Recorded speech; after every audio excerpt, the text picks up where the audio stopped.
नमस्कार, मी विजय साळवी. आपल्या सगळ्यांचं एबीपी माझाच्या खास ऑलिम्पिक बुलेटिन मध्ये स्वागत. माझ्यासोबत आहे भारताची आंतरराष्ट्रीय नेमबाज रुचिता विनेकर आणि आम्ही दोघं मिळून एक मोठी बातमी देतोय.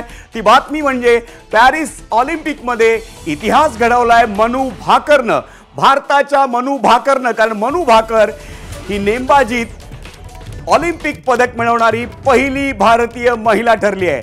एअर पिस्टल नेमबाजीत मनू भाकरनं कांस्य पदकाची कमाई केली आहे. मनू खरं तर प्राथमिक फेरीत तिसऱ्या स्थानावर होती. हे तिसरं स्थान किंवा दुसरं स्थान तिनं सोडलं नाही. अंतिम फेरीत सातत्यानं आपल्याला दिसत होतं, क्षणोक्षणी रंग बदलत होता. जी प्राथमिक फेरीत पहिल्या स्थानावर होती वेरोनिका मेजर, ती वेरोनिका मेजर 8व्या स्थानावर आली आणि पहिली बाद झाली. त्या स्पर्धेत मनू भाकर आपल्या स्थानावर टिचून उभी राहिली. दुसरं स्थान तिनं सोडलं नाही आणि अखेर तिला कांस्य पदकाचा मान मिळालाय. भारताच्या दृष्टीनं एक मोलाची कामगिरी. या नेमबाजी या खेळात पहिल्यांदा अंजली भागवत, सुमा शिरूर या दोन महिलांनी भारताचा झेंडा अतिशय मानानं उंचवला. दोघींनी एअर रायफलच्या अंतिम फेरीत धडक मारली होती आणि त्यानंतर 20 वर्षांनी एअर पिस्टल नेमबाजीत भारताला कांस्य पदक मिळवून दिलंय मनू भाकरनं. रुचिता, तुझी पहिली सहकारी मनू भाकर, तुझ्या डोळ्यात अश्रू दिसत आहेत. काय भावना आहेत या क्षणी? खरंच मी तिचे खूप मनापासून अभिनंदन करते आणि ती डिझर्व करते आजच्या मेडलसाठी. खरंच तिचे आतापर्यंतचं डेडिकेशन, हार्डवर्क, आज मेडल आणून तिने खरंच करून दाखवलं. खरंच मनूचे खूप खूप अभिनंदन. रुचिता, आपण बघत होतो की काल मनू ज्या प्राथमिक फेरीत 8व्या स्थानावर तिसऱ्या स्थानावर होती, त्या फायनलमध्ये पहिल्या क्षणापासून एक नवी स्पर्धा सुरू झाली आणि त्या स्पर्धेत वेरोनिका मेजर जी पहिल्या स्थानावर होती प्राथमिक फेरीत, ती पहिली बाद झाली, 8व्या स्थानावर आली.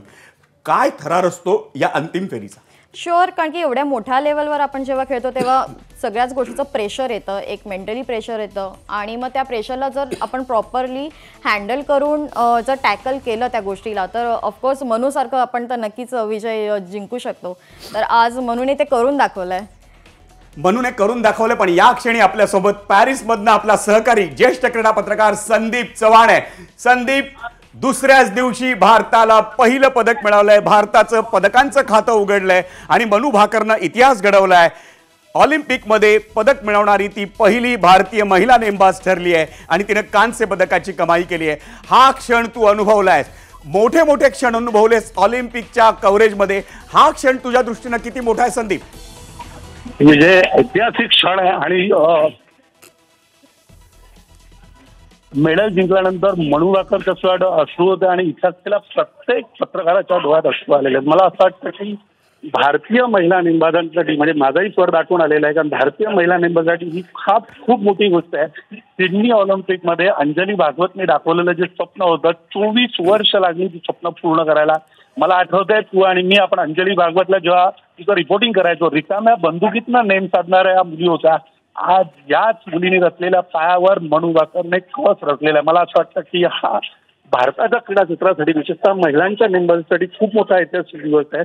आणि ज्या पद्धतीने मनू भाकर खेळली आहे, विशेषतः आज तिचा जो तू पॉईंटवर नजर टाकली, अगदी शेवटच्या क्षणी शेवटचा जो शॉट होता तो मी अप्रतिम घेतला होता. परंतु कोरियाची जी खेळाडू होती तिने फक्त 0.1 नाही, म्हणजे एका गुणाने तिचं जे मेडल जे होतं ते शेवटच्या क्षणाला थोडंसं तिचा कमी पडला. पण मला असं वाटतं की हा ऐतिहासिक क्षण आहे संपूर्ण भारतासाठी. 24 वर्ष लागली आपल्याला पहिल्यांदा जेव्हा आपल्याला स्वप्न पाहता आलं की सिडनी ऑलिम्पिकमध्ये भारतीय महिला सुद्धा ऑलिम्पिकच्या फायनल गाठू शकतात. आज 24 वर्षानंतर ते स्वप्न पूर्ण झालेलं आहे. आणि तुला संदीप, मला माफ कर, मी तुला थोडंसं थांबवतो, पण तू फोनवरच राहा. आपल्या सोबत आहे भारताची रायफल नेमबाज, आंतरराष्ट्रीय रायफल नेमबाज, जिनं पहिल्यांदा भारताला ऑलिम्पिकच्या फायनलमध्ये घेऊन गेली. सिडनी ऑलिम्पिकमध्ये 2000 साली ती अंजली भागवत. अंजली, अभिनंदन. खास करून एक महिला या नात्यानं, एका महिलेनं, मनू भाकरनं इतिहास घडवलाय आणि पहिली भारतीय महिला नेमबाज ठरली आहे ऑलिम्पिक पदक मिळवणारी. हा क्षण तुझ्यासाठी कसा आणि कसा साजरा करणार आहेस तू? आपल्यासाठी जरी क्षण म्हणायला हरकत नाही, कारण 24 वर्ष लागली. 2000 साली मी पहिल्यांदा ऑलिम्पिकच्या फायनलला पोहोचलेले तेव्हाच आम्हाला ती एक वाट सापडलेली की आपण सुद्धा ऑलिम्पिक पर्यंत पोहोचू शकतो आणि ऑलिम्पिक पर्यंतच नाही तर त्याच्या फायनल पर्यंत आणि मेडल पर्यंत पण पोहोचू शकतो. 2008 साली अभिनवनी ती बॅरियर ब्रेक केली, पण महिलांसाठी थोडी अजून ती मोकळी झालेली नव्हती. आपण बऱ्याच ठिकाणी वर्ल्ड चॅम्पियनशिप वर्ल्ड नंबर 1 आपल्या मुली झाल्या पिस्टलमध्ये रायफलमध्ये, पण ऑलिम्पिक मेडल मात्र आपल्यापासून थोडंसं लांब होतं. ते आज मनू भाकरनी करून दाखवलं. हे ब्रॉन्झ मेडल आमच्यासाठी खूप खूप महत्त्वाचं आहे. आपली येणारी जी जनरेशन आहे तिच्यासाठी एक इन्स्पायरिंग क्षण आहे.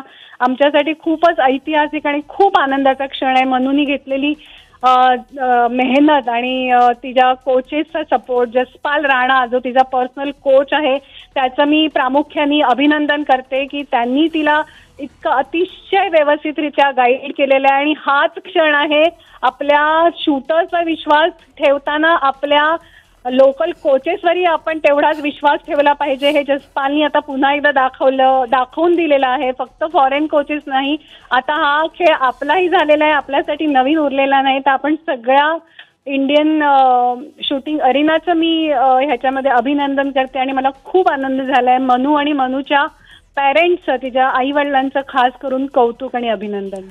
अंजली, आम्ही आजचा हा दिवस खास साजरा करतोय तो का महिला नेमबाजा समवेत आणि ती रुचिता विनेरकर आत्ता आमच्या समवेत आहे. आणि याचं मुख्य कारण अंजली, केवळ मनू भाकरने आज एशिया चषकाच्या फायनलमध्ये आपल्या भारताच्या मुली खेळत आहेत. दुसरी महत्त्वाची गोष्ट, तुझ्या एअर रायफल या गेममध्ये देखील आपली जिंदाल ही फायनलमध्ये गेली आहे. मला असं वाटतं एक टेक्निकल एखादा प्रश्न जर रुचिताच्या मनात या क्षणी असेल तर तिने तुला विचारावा. रुचिता. अंजली दीदी, हॅलो. हॅलो. शूटिंग गेम तर आपलं तसं सेमच आहे, पण टेक्निकली मला हेच विचारायचं आहे की मला अजूनही तो एक डाऊट आहे की प्रेशर तरी पण या लेवलला तुम्ही कसं हँडल कराल? प्रेशर हँडल नसतं करायचं, आपल्याला प्रेशरची सवय झाली पाहिजे असं मला वाटतं. प्रेशर हा एक आपल्या खेळाचा सरावाचा भाग बनला पाहिजे. तिकडे जाऊन मला प्रेशर येणार आणि मग मी कसं हँडल करणार, हा प्रश्नच चुकीचा आहे. किंवा मी प्रेशर घेणार नाही हा सुद्धा एक म्हणजे जो उपाय आहे त्याच्यावरचा तो चुकीचा आहे. प्रेशर हे सगळ्यांना असतं, ऑलिम्पिक चॅम्पियनला पण असतं. फरक एवढाच असतो की नॉर्मल शूटर किंवा ऑलिम्पिक शूटर याच्यामधला की त्यांना प्रेशर बरोबर कसं शूट करायचं, फोकस कसं राहायचं, प्रेशर असताना आपल्या टेक्निकवर कसं ध्यान द्यायचं ह्याचं ट्रेनिंग ते खास करतात. आपल्याकडे उलटं करतात की प्रेशर कमी कसं करायचं, ह्याच्यासाठी आम्ही योगा मेडिटेशन करू का, तर नाही, आपण ह्युमन बिंग आहोत, हे प्रेशर आपल्याला येणारच. ते प्रेशर आपल्या एक सरावाचा भाग बनून त्या प्रेशर बरोबर मी कसं चांगलं शूट करीन हे जेव्हा आपण शिकू ना तेव्हा आपल्याला तिथे पोहोचता येतं. Yes yes, thank you so much दीदी. अंजली, धन्यवाद या सर्व गप्पांबद्दल. आणि आजचा हा दिवस, आजचा हा क्षण तू देखील साजरा कर, त्यासाठी तुला आत्ता आम्ही थोडासा वेळ देतो. पण या क्षणी प्रशांत बडे माझा सहकारी हा आत्ता स्वातंत्र्यवीर सावरकर राष्ट्रीय स्मारकाच्या एअर रायफल एअर पिस्टल रेंजमध्ये आणि तिथल्या नवीन पिढीतल्या नेमबाजांसोबत तो या विजयाचं मनू भाकरच्या कांस्य पदकाचं सेलिब्रेशन करतोय. Over to you Prashant.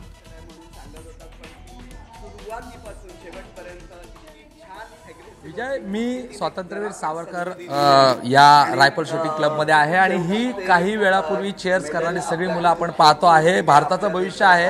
Manu Bhaker हिला आदर्श मानणारी सगळी मुलं आहेत. आजच्या या मॅच संदर्भात काय सांगशील? मनू भाकरने ब्रॉन्झ मिळवलेला आहे, किती अपेक्षा होत्या आणि कसं पाहतो याच्याकडे, कसं बघतो ह्या सगळ्या मॅच बद्दल? काय मनू भाकरकडून अपेक्षा होती आणि तिने जे यश मिळवलेलं कसं पाहते तिच्याकडे? खूपच मस्त खेळली, कन्सिस्टंटली खेळली, खूप छान खेळली. कुठेही प्रेशर तिने वाढायला दिलं नाही आपलं आणि अतिशय शांतपणे खूप चांगल्या प्रकारे तिने मेडल इंडियाला मिळवून दिलं आहे. आम्ही खूप खुश आहोत. जशी जशी मॅच पुढे जात होती इथे जोश वाढत होता. शेवटचे 2 शॉट्स राहिले आणि कुठेतरी थोडंसं धस झालं मनात, कसं पाहता? नाही, त्या मोमेंटला म्हणजे असं एवढे हार्टबीट्स वाढले होते की असं वाटलं की आता काय होतंय आणि काय नाही. पण मनू भाकरने एवढ्या शांतपणे, म्हणजे आम्ही इथे बसूनही जे प्रेशर बेअर करत होतो आणि ती तिथे खेळतानाही एवढी शांतपणे खेळत होती. Hats off to her. खूप सुंदर खेळली आणि खूप अभिनंदन. भारताने तिने पहिलं मेडल आणलं, खूप बरं वाटलं. आणि ही मॅच लाईव्ह बघताना जो आनंद झाला खरोखर खूप वेगळा होता. We are really enjoyed it. इथे ही सगळी मुलं देखील रायफल शूटिंगची आहेत. 10 मीटरची रायफल शूटिंगची स्पर्धा होती.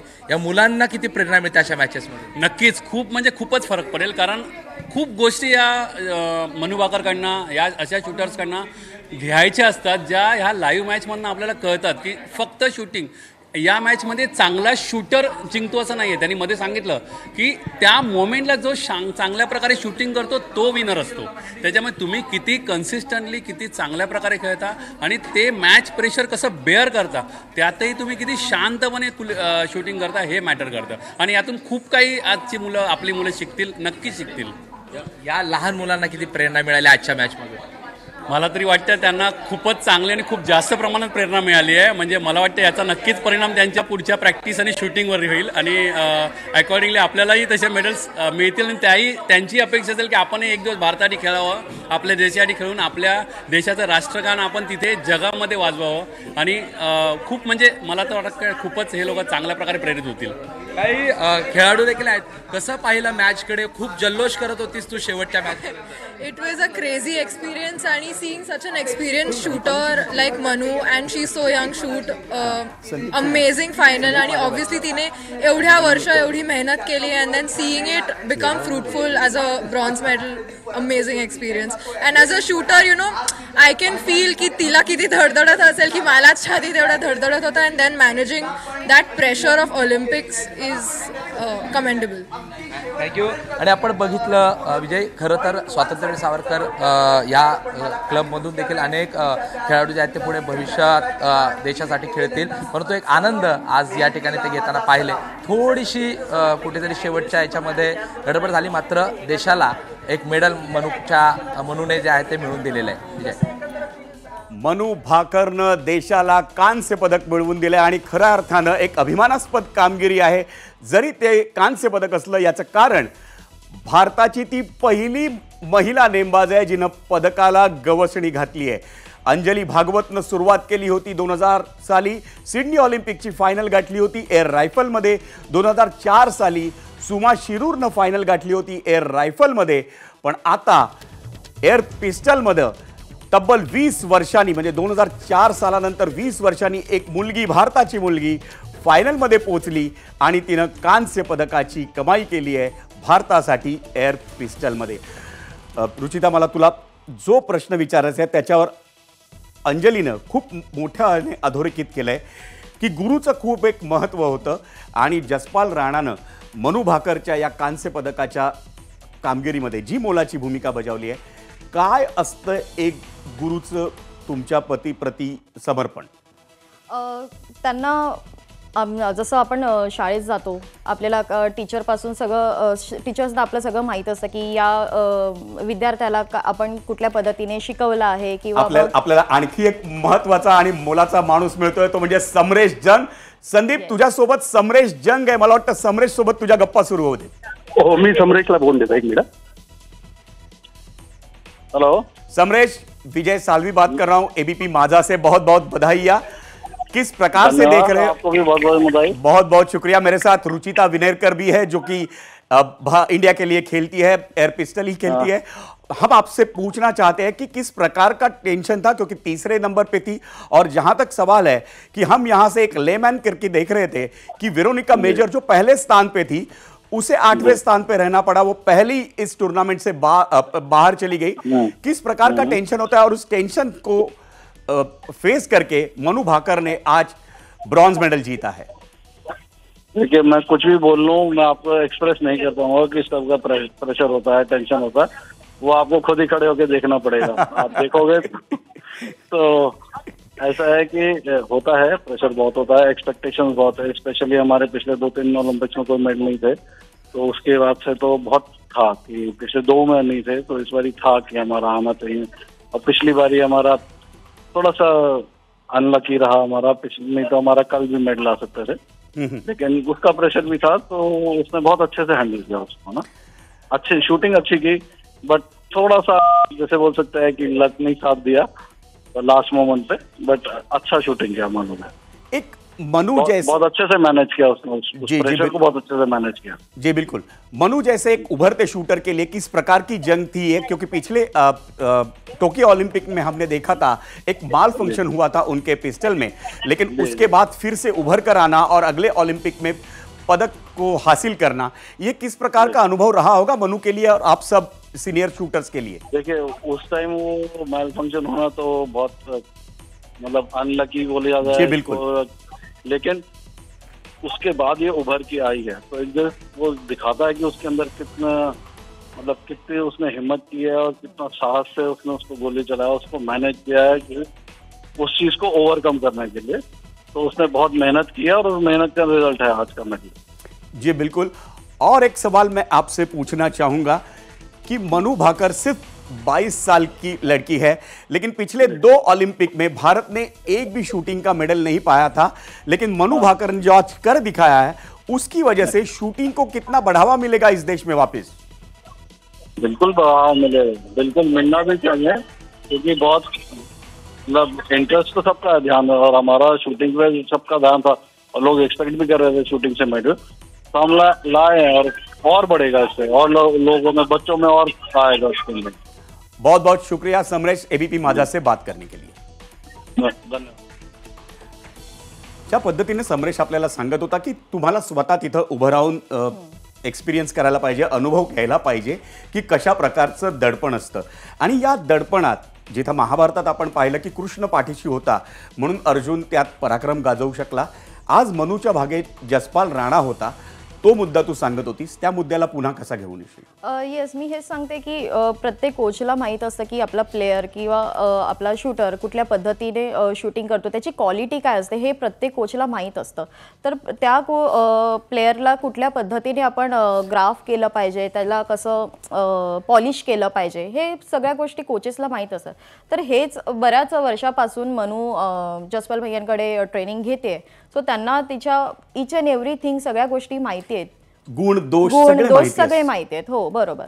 सो त्याच हिशोबाने तिला त्यांनी पॉलिश केलं आहे असंच मी म्हणेन, आणि त्या गोष्टीने ती खूपच छान परफॉर्मन्स त्या हिशोबाने तिने केला आहे। रुचिता, तुम्ही सातत्यानं वर्षभरात 4 विश्वचषक होत असतात, वर्ल्ड चॅम्पियनशिप होत असते, तुम्ही सातत्यानं जिंकत असता, तुम्ही सातत्यानं मेडल मिळवत असता, तू ही एक त्यातली शूटर आहेस, नेमबाज आहेस, पण ऑलिम्पिकचं हे जे यश आहे ना ते खेळाला आणि त्यातल्या नेमबाजांना आणखी मोठं बनवत असतं, हे आपण सातत्यानं पाहिलंय। म्हणजे 2000 साली अंजलीने गाजवलेला पराक्रम, मग सुमाने गाजवलेला पराक्रम, अंजलीने ज्याचा उल्लेख केला आणि आपल्या सगळ्यांनाच ज्याचा अभिमान आहे तो अभिनव बिंद्रा, त्यानं त्यानंतर गोल्ड मेडल मिळवलं, मग ती कामगिरी सातत्यानं पुढे सुरू राहिली। गगन नारंग असेल, विजय कुमार असेल, ज्यांनी लंडन ऑलिम्पिक गाजवलं, पण त्यानंतर 2 ऑलिम्पिकचं एक मोठं अंतर या पदकांच्या कमाईमध्ये पडलं होतं। कशा पद्धतीनं तुम्ही सगळे शूटर्स प्रयत्न करत होतात, त्या प्रयत्नांना यश मिळत नव्हतं, पण आज जेव्हा यश आलंय तेव्हा या खेळाला किती फायदा होऊ शकतो? अजून पुढे तर खरंच फायदा होऊ शकतो, कारण की मी असं म्हणणार नाही की लॅक ऑफ फॅसिलिटीज वगैरे काही अशा होत्या, की असं काही नाही आहे, पण एक दडपण असतं त्या लेवलवर, सो मे बी त्या गोष्टीचा आधी प्रॉब्लेम झाला असावा। पण आता बऱ्याच गोष्टी ऑथॉरिटी जसं साईने किंवा NRAने बऱ्याच आम्हाला फॅसिलिटीज, प्रत्येक शूटरला फॅसिलिटीज असो किंवा मग जे फंड्स असो, ते सगळ्या गोष्टींचं व्यवस्थित त्याने मार्जिन ठेवून मुलांना छान हे करून दिलं आहे। आज जर एअर पिस्टल, तू स्वतःही एअर पिस्टल खेळतेस, जर आज पटकन जर आपल्याला अर्ध्या 1 मिनिटात समजून द्यायचं असेल सर्वसामान्य माणसाला, तर काय सांगशील या एअर पिस्टलनं मनु भाकरनं भारताला कांस्य पदक मिळवलं? हो, जसं मनुकडे आता वेपन आहे एअर पिस्टल, आता ही स्टायर ब्रँड आहे, तिच्याकडे आहे ती मोरिनी ब्रँडची वेपन आहे, पण ऑलमोस्ट वेपन तर सेमच आहे। ही 10 मीटर एअर पिस्टल हिला म्हटलं जातं, आणि जसं मी मगाशी सांगितलं तसंच एअर पेलेट असते, ती एअर पेलेट याच्यामध्ये लोड केली की मग या ट्रिगरने आपण शॉट फायर करतो। तर आपण बघतोय की हेच ते एअर पिस्टल, किंबहुना याच पद्धतीचं air pistol Manu Bhaker Paris ऑलिम्पिकमध्ये वापरते, आणि याच एअर पिस्टलच्या प्रकारामध्ये तिनं भारताला कांस्य पदकाची कमाई करून दिली आहे। पॅरिस ऑलिम्पिकमधलं भारताचं हे पहिलं पदक आहे। एअर पिस्टलमधलं, याच एअर पिस्टलमधल्या पदकानं पदकांचं खातं उघडले, पण एक इतिहास देखील घडवलाय. कारण मनू भाकर ठरली आहे भारताला ऑलिम्पिकमध्ये पदक मिळवून देणारी पहिली महिला नेमबाज. आणि मनू भाकरच्या या पराक्रमावर दिवसभरातल्या पुढच्या बुलेटिनमध्ये आपली नजर असणारच आहे. पण तुर्तास तरी आपण इथेच थांबूया. तुम्ही पाहत राहा एबीपी माझा.